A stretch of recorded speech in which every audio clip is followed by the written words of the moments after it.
Perkembangan dan kemajuan peradaban Romawi kuno berlangsung selama kurang lebih 10 abad, yakni sekitar 700 sebelum Masehi sampai 400 Masehi.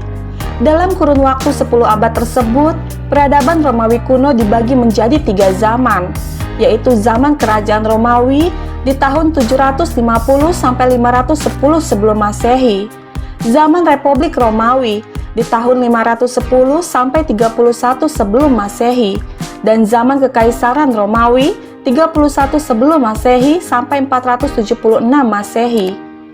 Pada 117 Masehi, Kekaisaran Romawi mencapai masa keemasan dan tumbuh menjadi kekaisaran terbesar di dunia kala itu. Bahkan populasinya mencapai 20% dari total populasi dunia dengan wilayah seluas 5 juta persegi.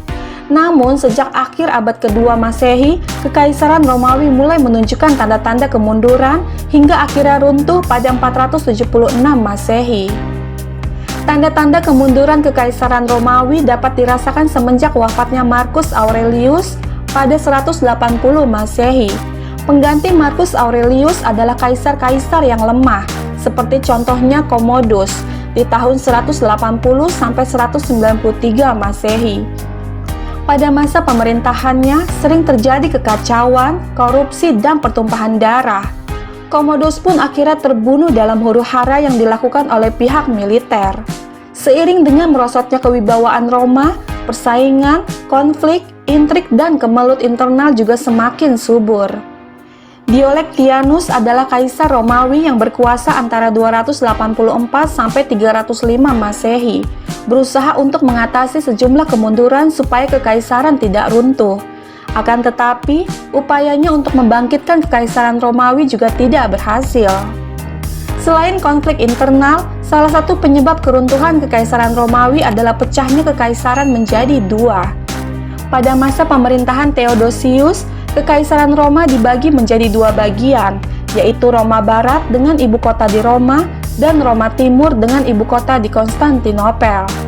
Pembagian ini didasari oleh serangkaian ancaman suku barbar yang selama puluhan tahun telah mengganggu stabilitas negara.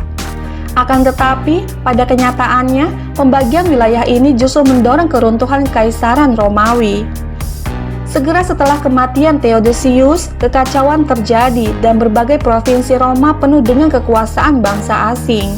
Pemerintahan Roma di barat mengalami keruntuhan pada 476 Masehi usai dikalahkan oleh orang-orang barbar. Runtuhnya Kekaisaran Romawi Barat berakibat pada krisis sosial ekonomi dan sang kaisar tidak lagi memiliki kekuatan politik.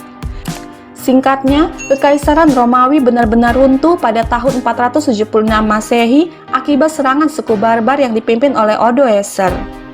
Sementara Romawi Timur atau Kekaisaran Bizantium yang berpusat di Konstantinopel justru semakin makmur dan tidak tersentuh oleh serangan dari manapun hingga sekitar 1000 tahun kemudian.